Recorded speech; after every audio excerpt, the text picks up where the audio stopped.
Hello and welcome to Life Coaching on the Move. I'm Dawn Fiske, your host and life coach. Welcome to all new listeners. If this is the first time you've tuned into this, then you're in for a bit of fun. I tell stories of clients that I've worked with, anonymous stories, stories of my own, thoughts of my own. I do not edit and I do not script write. I just sit and talk from the heart on numerous subjects, all of which aim to help you increase your confidence, your self-belief, improve your life, shake things up a little bit. Each one gives you a little strategy to think about, to apply in your own life, to use in between this podcast and the next episode. So it's practical and full of tips. There's a back catalogue now of goodness knows how many volumes actually, or episodes. If you subscribe, if you press subscribe on whichever provider you're using, the all new episodes will automatically land in your inbox, I'm told. So do feel free to press subscribe if you enjoy this one. And do feel free to go into the back catalogues and listen to all of the previous episodes.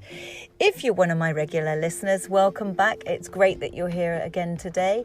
I think you're all spreading the word because my following is growing rapidly each week, which is hugely exciting, and I appreciate that very, very much. Thank you for spreading the word. I hope it's because you found it useful and therefore you've decided to share it with friends or people on your social media, or in order for them to equally find benefits. It could be that someone in your friendship group or family are struggling right now, and this could be just what they need. In fact, I had a client, a new client that I started working with recently, and she had been listening to my podcast first and said the first episode she listens to just spoke to her. It was exactly what she needed at exactly that time. And if that's you, you know who you are. I know you listen to these now. So I hope it is the right subject just when you need it, and you take something from this, and it really does help you move on a little bit and just change things, because you know what they say, if you keep doing the same thing over and over again, you're going to almost certainly get the same outcome. If we want different outcomes in life, we've got to change things a little bit. Same with our thoughts. If we want to feel the same and think the same, we're going you've got to feed the same thoughts. If you want to change those thoughts, change that self-belief and change how you feel, then you've got to sort of almost reprogram it. That sounds very technical. It's not. It sounds complex. It's not. It's actually quite straightforward. It's more of a decision and a conscious effort to do it. That's where the start comes in, really. That's where the change is applied. So you will find that in some of the previous episodes. Dig deep, help yourself. Please do drop me an email with any subjects you'd like me to cover, and do drop me an email with any thoughts or achievements that you've had, successes that you've had, changes that you've made. Share it with me. I love hearing from you all. But I'm not going to waste any more time. I'm going to crack on to this week's episode. This week's episode, I'm focusing again on the power of the mind and how the power of the mind can work with our body. We're not separate entities. It's not the mind and the body, I don't believe anyway. I believe the two things work together. They are a big picture. They are the whole. And if we work on both sides, we can lift both up a level, look after our mind in the same way that we look after our body, and we're going to be 110% okay, because I think they're all intertwined, they're all involved, they're all influential on each other. So what I wanted to talk to you today about was, having said all of that, the difference between in the mind, the difference between the conscious and the subconscious. And they've both got their roles to play, and they're both very, very powerful. And your conscious mind is listening to me now and thinking whatever it's thinking. Oh, this is going to be interesting, or this is perfect timing, or not sure this is a subject for me. Whatever you're thinking right now, that's your conscious brain. Your subconscious brain is involved with everything else that's going on for you. where your foot is, how hungry you are, your facial expression, your strength, your all sorts of functions that are going on, whether you need the loo, whether your shoulders are slumped, your everything, your relaxation, your stress, just millions of things. In fact, anything that you're not consciously thinking about is being governed by your subconscious. And they work quite differently. Your conscious brain is very verbally dependent. It thinks in words. It's talking to you. It's listening to my words.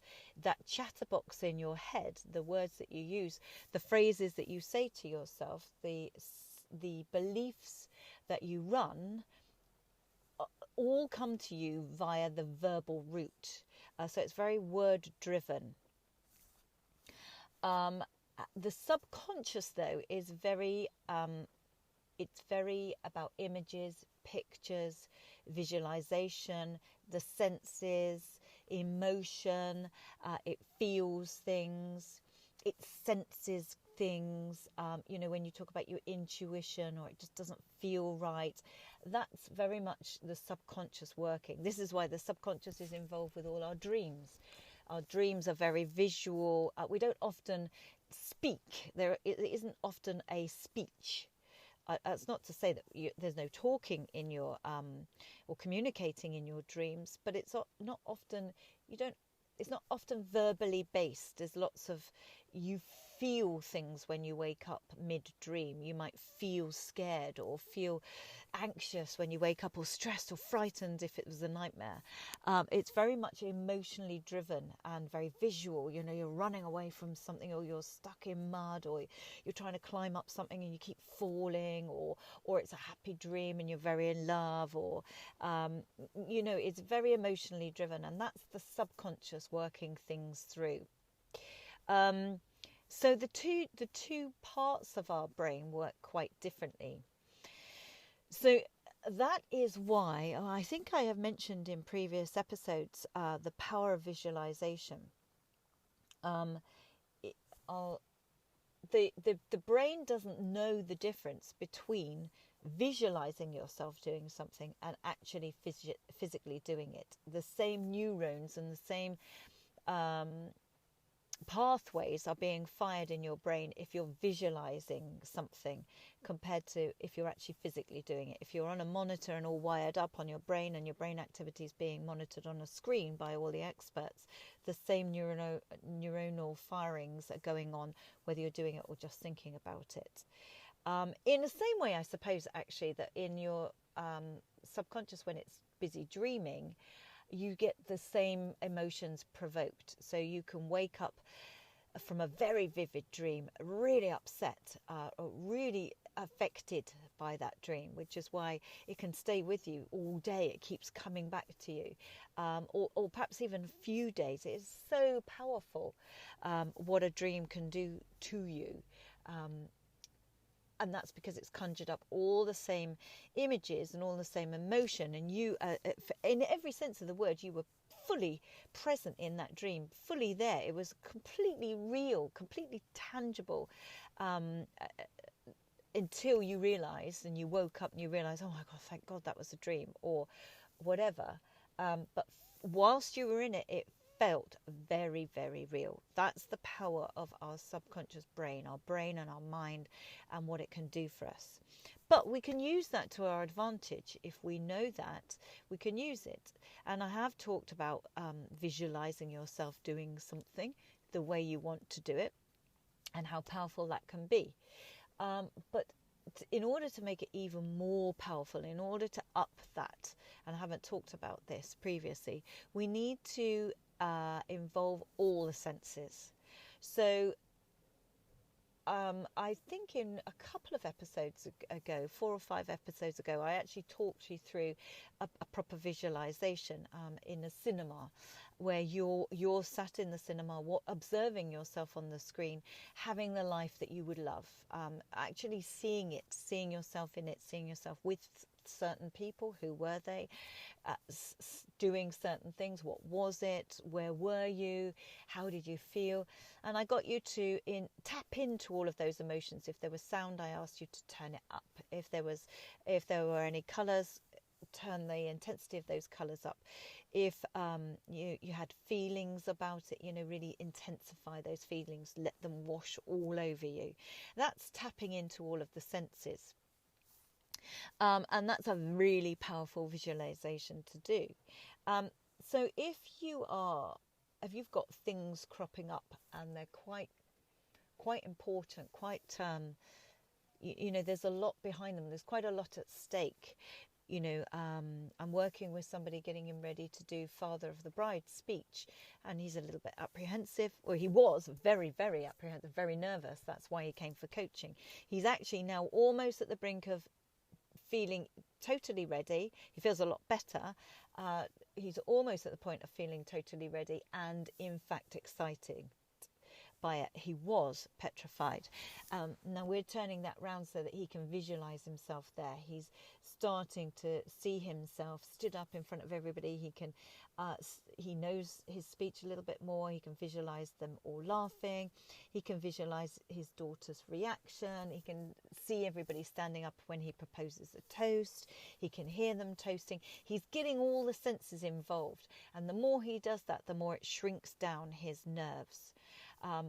Previously, before he came for coaching, he just, every time he thought about being Father of the Bride, he felt physically sick, petrified, terrified, anxious, stressed, dreading it, a cold sweat. That's how powerful the subconscious is. That's how it can provoke all of those emotions. And we need to recognize that and actually harness it. So turn it round on itself. Use the power of visualization, but use it to our advantage. Instead of doom and gloom about that interview, oh God, what if it's a major disaster? What if I can't answer the questions? That's what people say to me when we're working on interview prep. What if I get a question I can't answer? Okay, what if you do get a question you can't answer? How are you going to handle that? Let's think about that. Let's live that now.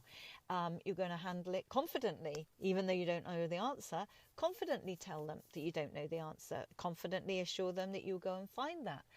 You will research it. And gosh, what an interesting question that is. I have never thought of that. I'm going to go away and find out, though. You've really brought that to my attention.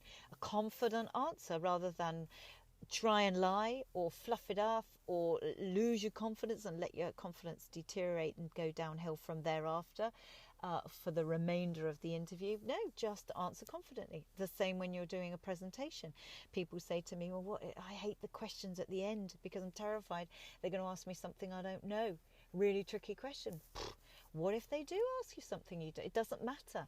Not knowing all the answers in life does not matter. If you're having a one-to-one with your new boss and I don't know what this new boss is like, and what if I come across as not knowing my job, or it doesn't matter. We do not have to have all the answers.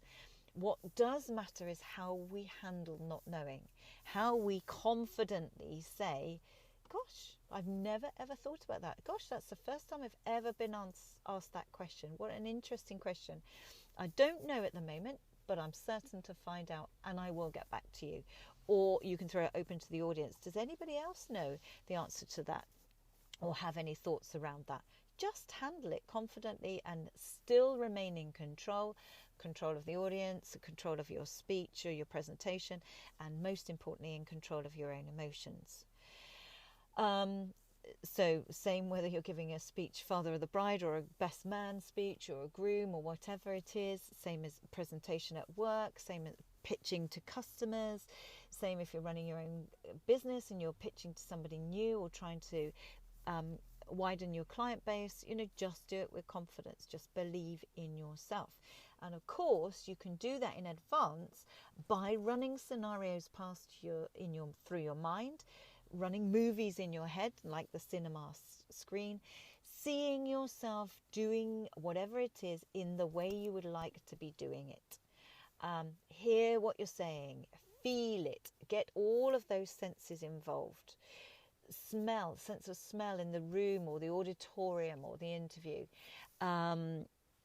and you can control that to a certain extent by choosing what perfume or aftershave you might choose to put on.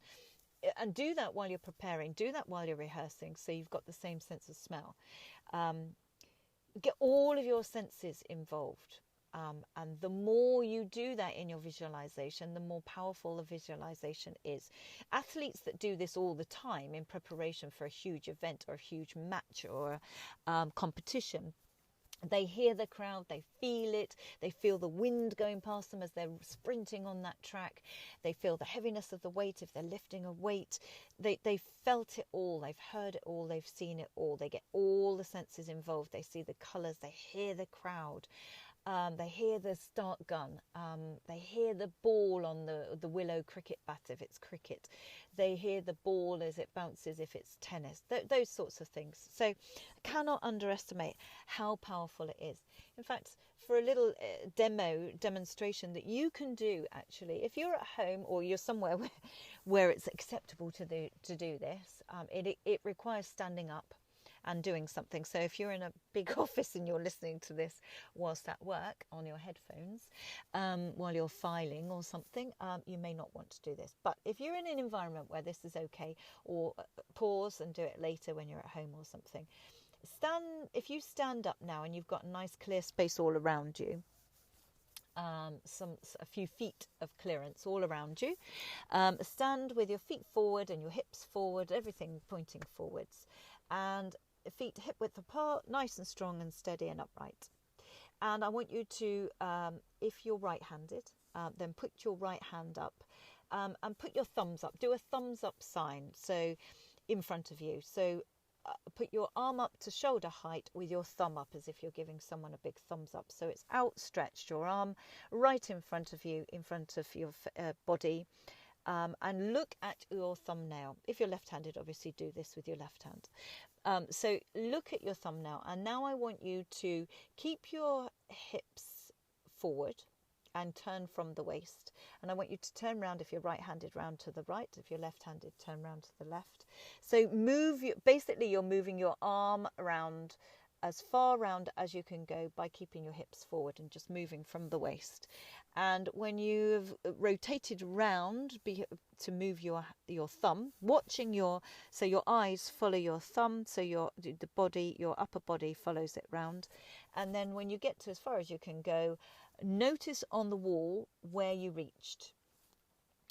Was it the window? Was it a picture on the wall or whatever? Notice how far you could go, and then bring your thumb and turn your waist round and your body round facing forwards again, and put your hand down by the side of you. And now I want you to close your eyes. Stay standing, close your eyes, and this time imagine that you put your arm outstretched and your thumb up, giving the thumbs up, and you're looking at your thumb. Just imagine this. You're not actually doing it. And now imagine repeating what you just did, moving from the waist right round to your right, or if you're left-handed, to your left, and following in your mind with your upper torso right round to reach as far as you can. But this time in your imagination, I want you to be able to imagine yourself going much, much further round to the right that you possibly can. In fact, you're almost like an owl. You can almost do a full circle. You cannot believe how much further you can go right round, a massive twist round. Stagger yourself with your ability in your mind. And then imagine yourself bringing your thumb back to the forward-facing position, your start position. Imagine putting it back down to your side. Now I want you to actually open your eyes and actually put your arm outstretched and actually put your thumb up and look at your thumbnail and physically repeat the first activity. Turn it right round to the right if you're right-handed, and keep going and keep going and keep going as far as you can possibly reach. And notice how much further it is this time physically on the wall, way beyond that original point that you first achieved, and see how much further round the room you have managed to go. And I think you will be staggered. I have done this hundreds of times to hundreds of people, and it is always great to see how much further they can go. merely through the power of visualization. They've imagined themselves going much further, they've seen the point on the wall, and then they're able to do it. If you can see yourself doing something, you are much more able to achieve it. So this is about the power of visualization, getting every sense involved, and pre-rehearsing whatever it is, that tricky conversation you've got tomorrow with your boss, asking him if you can have a pay rise. Run it through your head, hear how you're going to say it, see how you're going to put it across, see yourself being nice and calm with good eye contact, firm but fair, and asking professionally and not getting upset, and handling the conversation. See it being a good outcome, and thanking him, and a good exit and a strong exit as you leave the room, him or her, or that presentation, or that customer or a telephone call that you've got to make, or an awkward conversation with your child's school or their teacher, or in a relationship, or with a friend. You've been wanting to have a conversation with your friend about something difficult that you really want to air, and you feel it would be a good, worthwhile thing doing. Run it past yourself over and over again and see yourself doing it. Anything that is slightly nerving you, then do this. Or if it's an activity, if you're about to go on a zip wire like I did a few weeks ago, or you're about to go skiing for the first time, or anything you want, don't run the visualization through your head, which is what we often do. The tendency us humans have got of running a negative one. What if I fall? What if I go off the cliff edge? What if I break my leg? Whatever. No, don't do that. See yourself as succeeding. See yourself achieving. See yourself laughing, having fun, enjoying it. Or that first date, it going well. Or that interview, it going really well, and you enjoying it and feeling great afterwards. Whatever it is. Because that is using your mind and your body together and getting the results you want. Also, the other thing I wanted to share with you is belief. Because if you believe you can do something, you believe you can do the skiing, or you believe you can run that race that you've just signed up for, and you're not a runner and you've got to train, you've just got your number 3 for the first ever marathon, and oh my word, whatever. You've just got to believe in yourself. So here's some stats for you. This is how powerful the mind is over the body. So I was looking at some research about the power of placebo. Now, placebo effect in drug trials is a very, very real thing. It's a very real finding.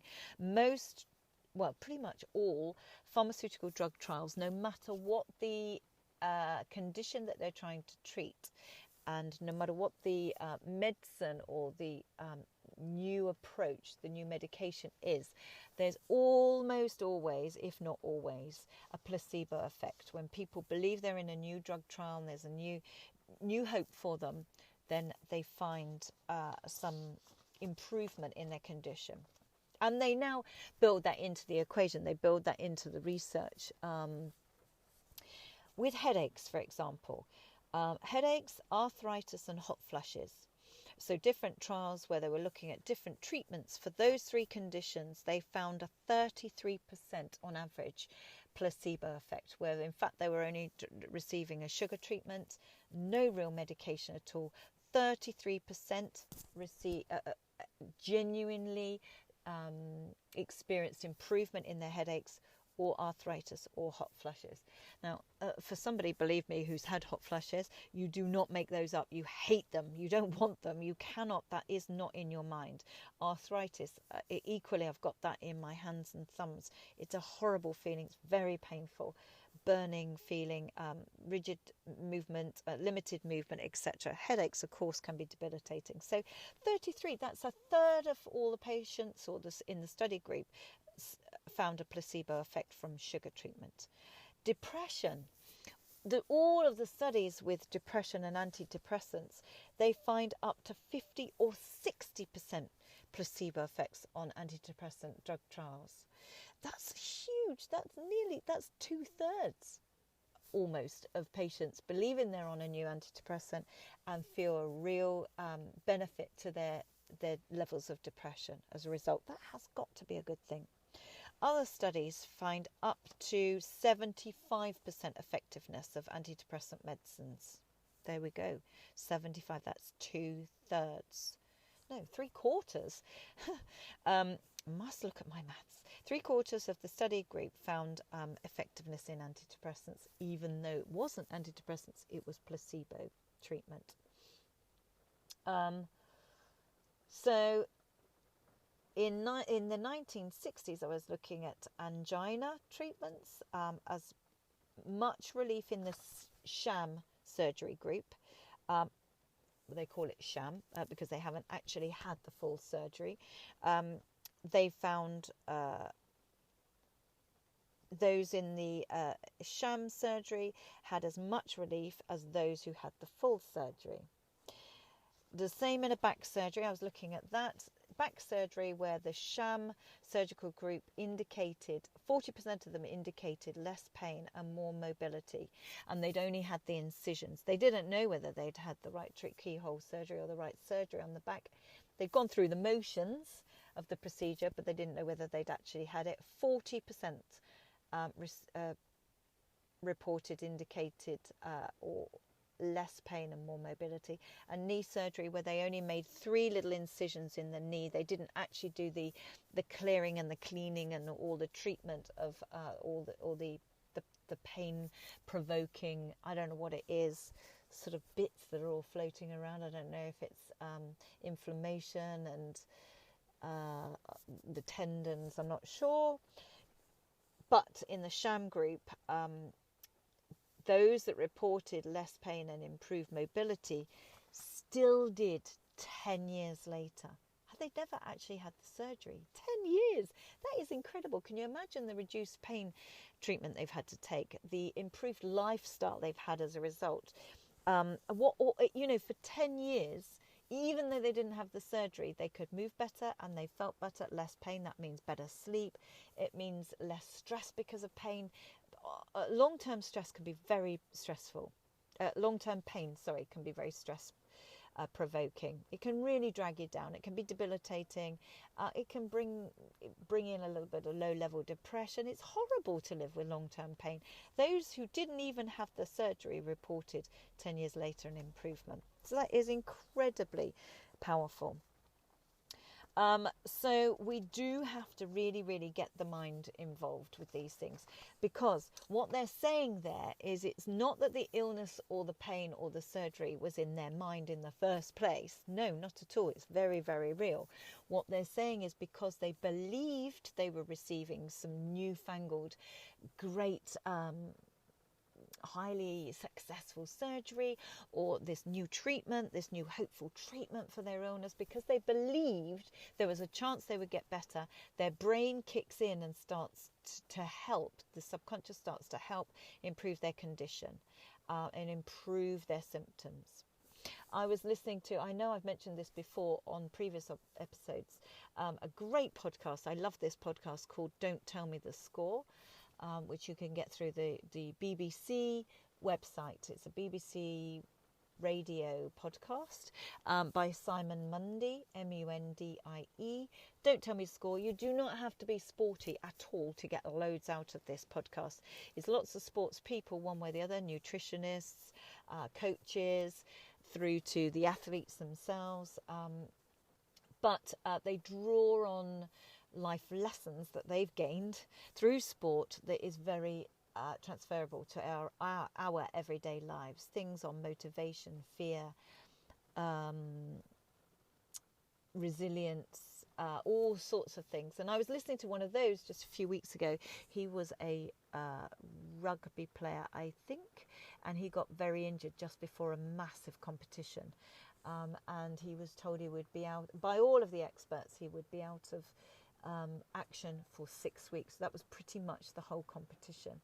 He was absolutely devastated and said to the sort of physio team, the medical team around him, can I do anything that will help this?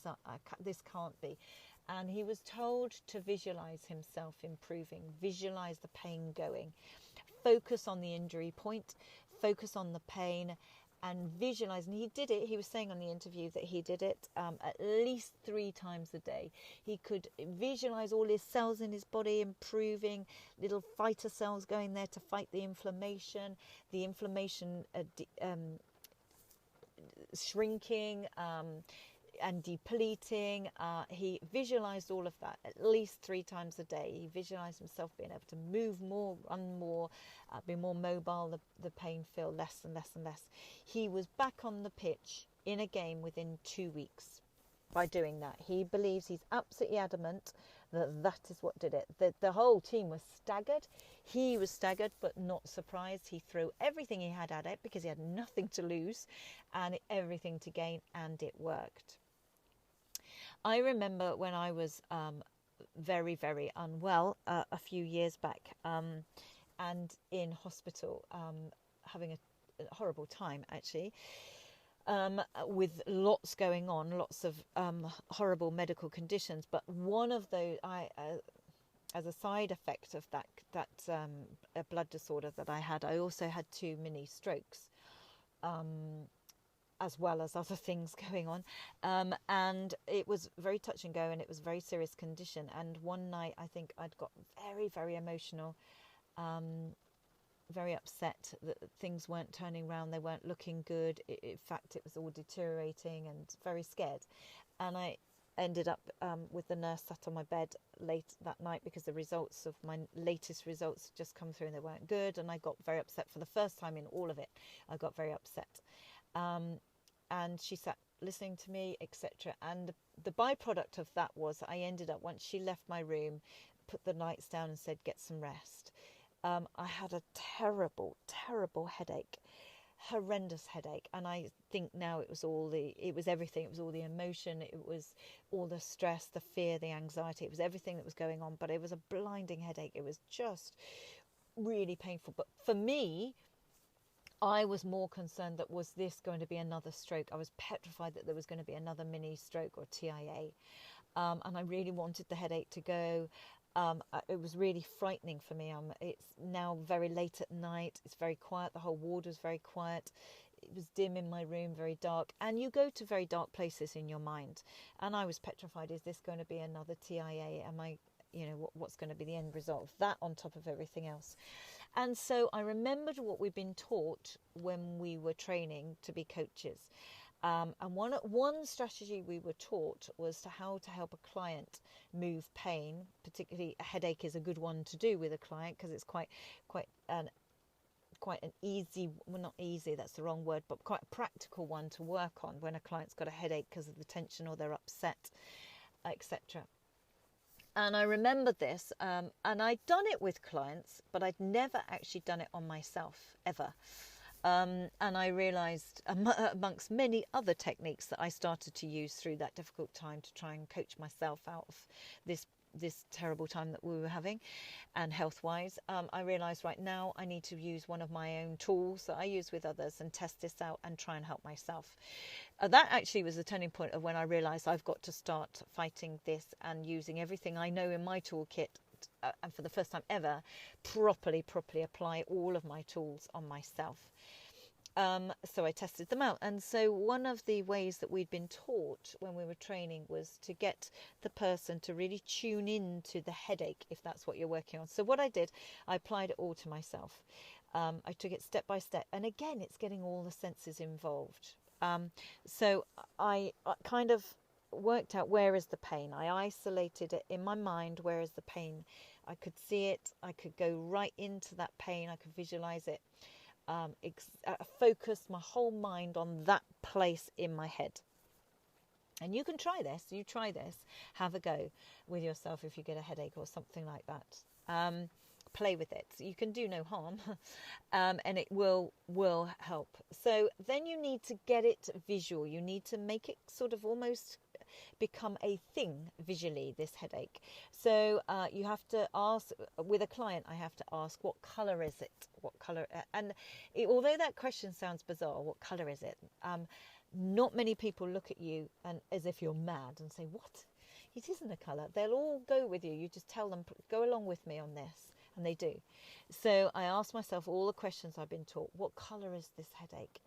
And for me, it at the time was very black. So I had this very black thing. Then I asked myself, what shape is it? So I had a very strong vision of this shape. I can't describe it to you. It was almost like the shape of a cloud, a mound of cotton wool cloud, but it was black. Then I asked myself, how heavy is it? Is it light or is it heavy? And for me, there are no right or wrong answers to these questions, by the way.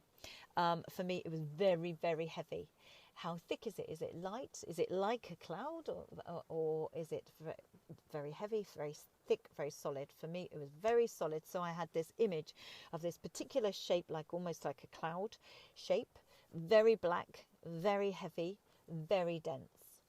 Is there a temperature? Was the next question. Yes, it felt very hot to me. Etc., etc. So you go through all of those things. Is it moving? No, it was solid and it was stuck and it was just there. And then, so when you've got a total description of it, you've broken it down into lots and lots of different elements, and you've got a total description of it, you then begin to change it step by step. So so I started to do this in my mind: the black, heavy, solid, rock-like density of this black headache. I changed it to dark brown in my mind. I got it to change to dark brown and then a little bit lighter. And actually in the end, I started to, I don't know if you've ever seen the Galaxy chocolate advert. I visualized it, in fact, now the colour of Galaxy chocolate, which in itself is a much more pleasurable thing than a black mound, heavy mound. I then changed the density, so it was less dense, it was lighter, almost like aero chocolate. I've just realised how much this is chocolate focused. So it was the cross between Galaxy and aero. It's much lighter, or a bit like flake with its little strands, so there was some air in there and it was lighter. I then got it to change from heavy, dense rock in consistency to much lighter and silkier. It became silky. I changed the temperature to body temperature. So you do this in stages. You take your time, you really focus on it, really concentrate. So now I could see like a mound of sort of light Galaxy, silky, rich looking chocolate. So already I could feel the pressure going, the intensity of the headache was going. And of course also you're also saying in your head positive words like easy, comfortable, i.e. the opposite of pain, relaxed, all of those sorts of things. So you're saying words as well, words of what you do want, not what you don't want. Instead of hurting, oh, it's painful, other words, more positive words.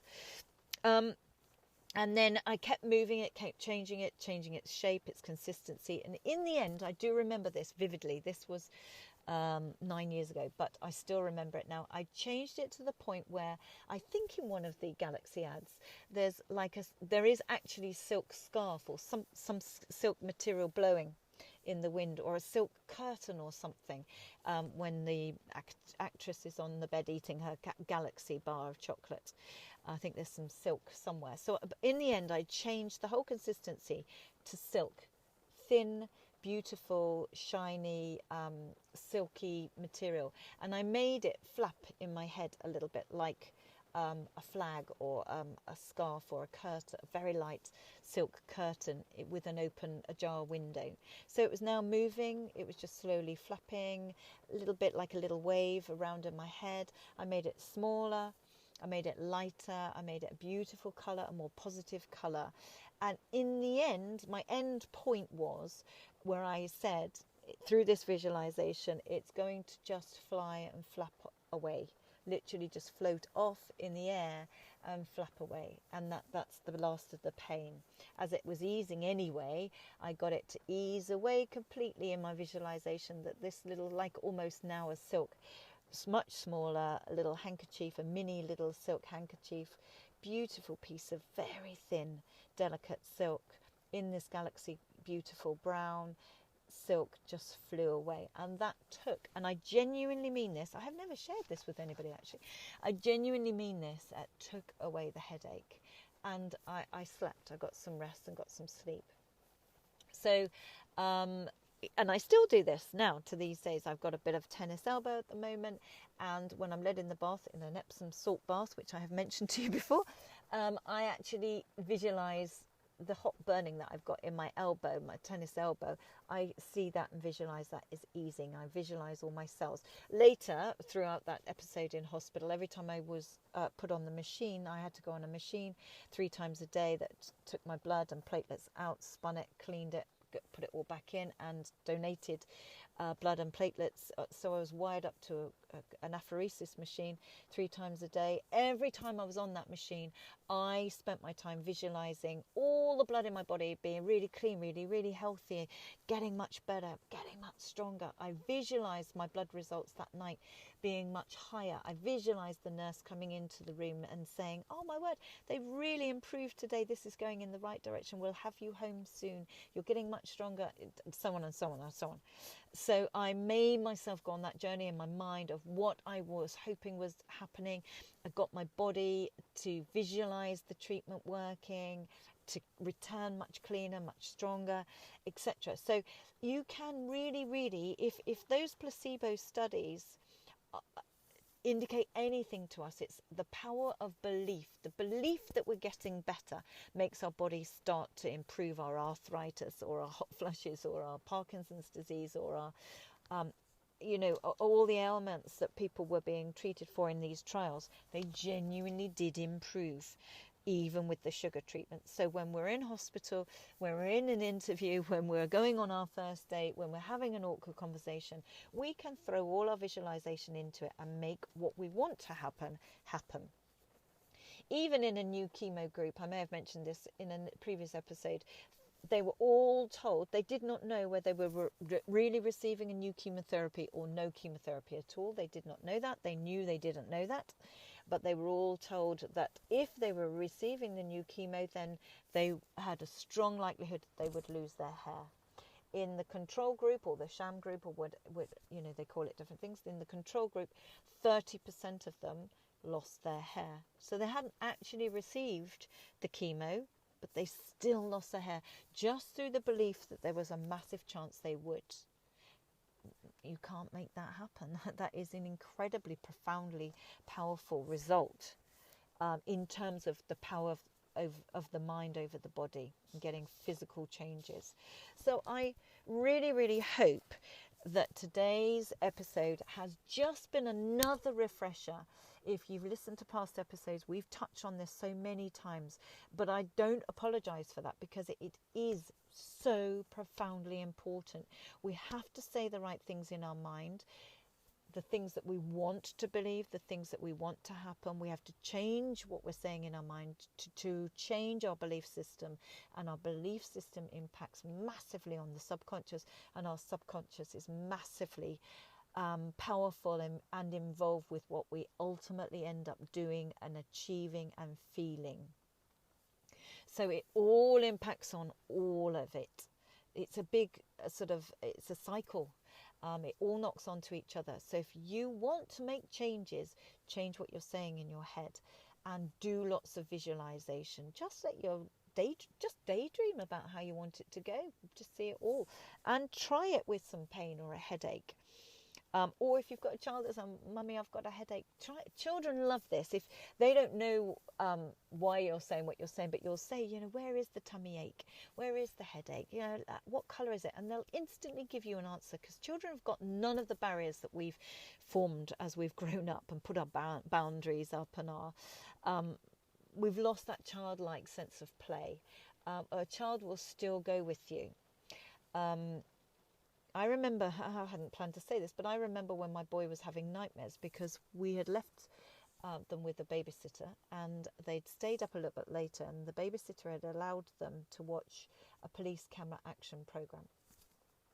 And apparently on this programme, my boy told me the next day, there had been a car crash. They'd been called to a car crash and a girl was horribly injured in the back seat, and there was a lot of blood involved, etc. And he'd had a nightmare that night where he kept seeing this head with blood and hair matted and all sorts, and it really troubled him. And this went on for a few nights. He kept seeing it. So I got him to say, can you see the image? Can you see that injured lady now in your head? Yes. And I said, okay, look at my hand. So I put my hand up in front of him. I said, can you like a bit like the school whiteboard and the projector screen where it projects. Can you put that lady's face onto my hand as if my hand was a projection screen? And she's not in your mind anymore, in front of your eyes. She's now on my hand. Is she there? Yeah. He didn't even look at me as if I was mad or anything, as some adults might. Not all, but some might. And he instantly said, yes, she's on your hand. And I moved it around and said, watch, I kept moving my hand around a little bit, to the left, to the right, up, down, which changes all of his programming in his brain, his eye movements in his brain. Moved it around a bit, and then I moved back a bit, and I said, right, she's getting smaller and smaller, shrinking. I move right across the room from him. It's just a tiny dot now on my hand. And now I went to the bin, and I said, now I'm going to just put that little image in the bin now. That's gone now. That's not in your brain anymore. That's in the bin. And I took the bin bag out and put it outside in the rubbish away from her. I said, she's gone now. She's gone to hospital. She's all better now. And she's not in your head anymore. She's gone in the bin, and the bin man can take that memory for you. And he didn't have the nightmares anymore. So children will play with this, and you can there's no right or wrong, just let them play with whatever it is that's troubling them, and they can write it or draw it on cards, and you can say, can I take those cards? Their worries, if they're worried about school or something or friend, get them to draw it or write it down on a card, and then you can take those cards and say, can I have these? I'm going to take them away and put them in the bin, so your worries have gone now. They will play with you with this, and it will really, really help. Anyway, I hadn't planned to do that. So there's a little extra for you. That is the end of this podcast for today. Insofar as use this in the next week, try this out, play with it. Just play with your visualizations and your daydreaming. That's why we daydream. That's how we daydream. It's the power of the subconscious. And believe your ability and believe in yourself. So good luck with that. Please share your achievements. Don't forget, I know Christmas is coming rapidly now, and we're all getting into the Christmas shopping mode. Soon, I think this is still November when I'm recording this, but I think it will probably go out in December. So it's almost certain that you'll be thinking of Christmas shopping. There are gift vouchers for sale for 2 coaching sessions with me at a reduced 10% off for you to purchase for yourself or for a loved one, or for them to purchase for you if you want to. Even if you're abroad, I can do FaceTime coaching or Skype coaching or telephone coaching. So if you are one of my listeners abroad and you'd like to purchase this for a loved one or a friend, and make a real difference to their start in 2020, make it a strong start for them. They can work on their goals, or they can work on their confidence or time management or stress. A whole host of things that we can focus on is totally their call. They're in the driving seat if they're trying to make a career change, or start a career, or change, or come to terms with redundancy, anything along those lines. If they're in a new leadership role and they're struggling, they want some help with that management, and there's a whole host. Have a little look at the website, www.milestone-coaching.co.uk, for all the different areas that I cover. Both in training and in coaching. I do both. So if you're involved with a company and you're looking for training for your company, or a speaker at one of your off-site meetings, I do sales training as well, account management, all of those, and management and coaching for managers, where I can teach you coaching skills in order to use them as a manager and coach your own teams and get the best out of them that way. So there's loads on there. Have a little look at all the training workshops that I run. There will be a free workshop coming up in mid-January, so have a look at that on confidence, possibly a goal-setting one to realise your potential in 2020. But what I'm saying is, start the year strong. Because if you start well, you've just got to keep the momentum going. If you start on the back foot weaker, then it's going to be even harder struggle. So you or a loved one could do that. Email me, dawn@milestone-coaching.co.uk, to share anything with me or subjects that you would like covered. Other than that, I wish you a very, very strong week, a very, very happy week. And I look forward to catching you on the next episode of Life Coaching on the Move.